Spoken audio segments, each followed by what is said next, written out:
You're listening to the SBA Loan Experts Podcast, your source for information, tips, and education on the SBA loan program from SBA expert Chris Hearn, founder and CEO of Fountainhead, the nation's leading non-bank SBA lender. Here's your host, Chris Hearn.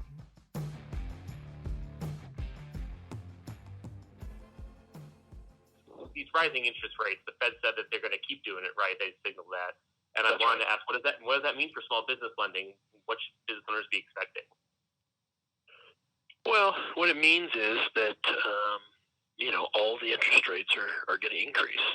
Interest rates for small business loans are typically priced off of an index, okay?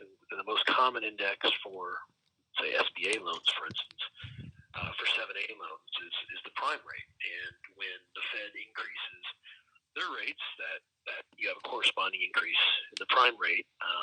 On other indexes, like whether it's conventional loans or SBA 504 loans, they're often priced off of Treasury yields. So what happens when the Fed increases the rates is you have pretty much all rate indexes increase. Some at the same pace, some a little slower, some a little bit more. But yeah, bottom line is borrowing costs are going to be going up. Now, I don't think they're going to be going up at a pace that is difficult to digest. I think the economy has snapped back pretty well. Unemployment's extremely low. The GDP is growing nicely. I think we're past a lot of the concerns we had during the pandemic. I'm not saying there could be a new variant come out, but in general, I would say that we're attempting to get back to economic normalcy.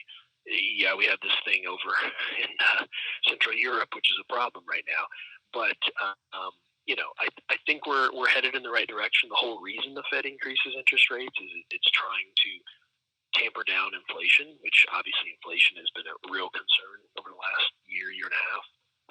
I do expect that to go down too eventually. I think as we get through more of the supply chain issues, I think you're going to see it sort of dissipate a little bit. I think we're going to have some alternatives to some of the fallout from the Ukrainian war. Whether it's food supplies or energy supplies. But, that's my guess is that's a good 3 to 6 months away before we start to really see the year-over-year percentages going down. But the bottom line is, small business owners are going to have to pay a little bit more for debt. But I don't think it's going to be a tremendous amount of pain. I certainly don't think we're going to go back to the late 70s, early 80s in terms of where the prime rate was, 18, 20%. Well, and I have to ask because we've had a couple years now. We had some, big rescue programs. We had the EIDL, which, is still sort of there, right, but no new applications. And I guess that's right. It seems like small businesses have gotten used to more available credit at lower rates than they might normally get. And I guess if we're sort of making the switch back to conventional, it's going to be, or even 7A, it will be a little higher. So I guess is it more about that kind of experience than it is about, maybe where they were 5 or 10 years ago? Well, it's interesting you say that because I would argue that we have had interest rates at artificially low levels for at least, realistically for over a decade, but even more so over the last, call it, 3 to 5 years. So, we're getting back to as these rate increases, come out over the course of this year. I think we're going to be getting back to sort of more average borrowing costs, and even then, we're probably still below the long-term average. So that's one thing, and then I guess that's all about borrower expectations.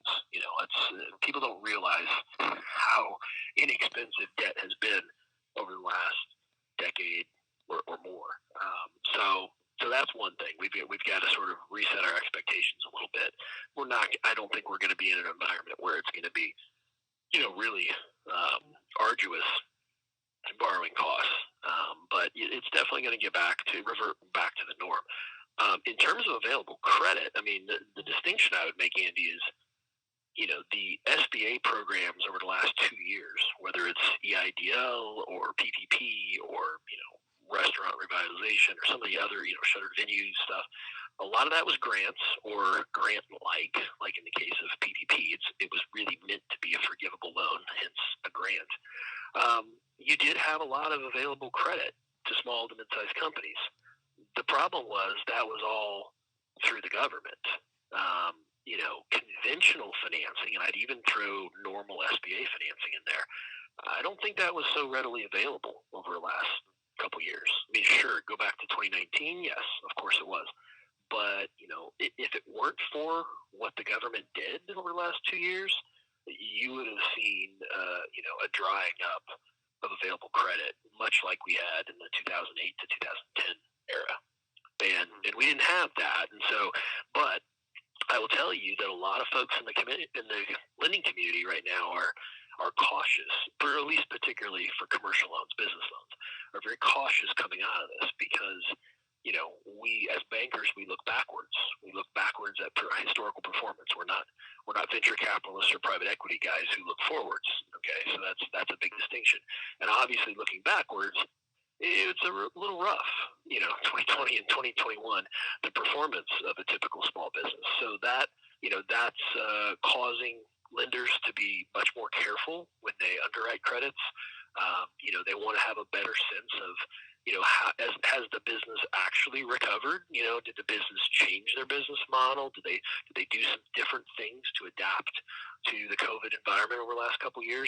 So that's really critical, and it's a little bit difficult, frankly, for a typical lender to analyze some of this stuff right now, because it's just such a once in a century pandemic, hopefully only once, that we were dealing with, and that impacted everyone. Certainly, the customers of small businesses, the small business owners themselves, their employees. So, it's not unusual for us to get a submission from a small business owner wanting to borrow, working capital funds or buy a business or what have you, or refinance their business debt, and we have to get business tax returns, personal tax returns, financial statements of the business, personal financial statements, looking at all these different things. And 2020 was pretty devastating for most folks, and at least half of 21 was as well. So we have to, kind of put an asterisk by these last couple of years when we're underwriting a credit right now. Doesn't mean we're not going to make the loan. There are, we tend to be a little more, commonsensical compared to some of our brethren in the banking world, but there's plenty of banking institutions out there that have gotten ultra conservative because of what the last couple of year environment's been like. And so I think you're going to gradually see increases in commercial lending throughout this year, but it's only now starting to pick up as we've gotten past some of this. Hey everyone, thanks for listening to today's episode. Be sure to subscribe to our podcast to be notified weekly of new episodes, and head over to FountainheadCC.com for more about our SBA 7A and SBA 504 resources. Also, give us a follow. You can find us by searching Fountainhead on any of your favorite social media channels. Thanks again, and we'll see you next week.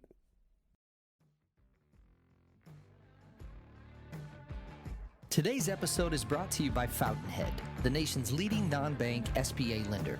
Fountainhead's team of SBA experts will guide you through every step of the process and get your loan closed faster and more efficient than any bank. Apply today online at FountainheadCC.com.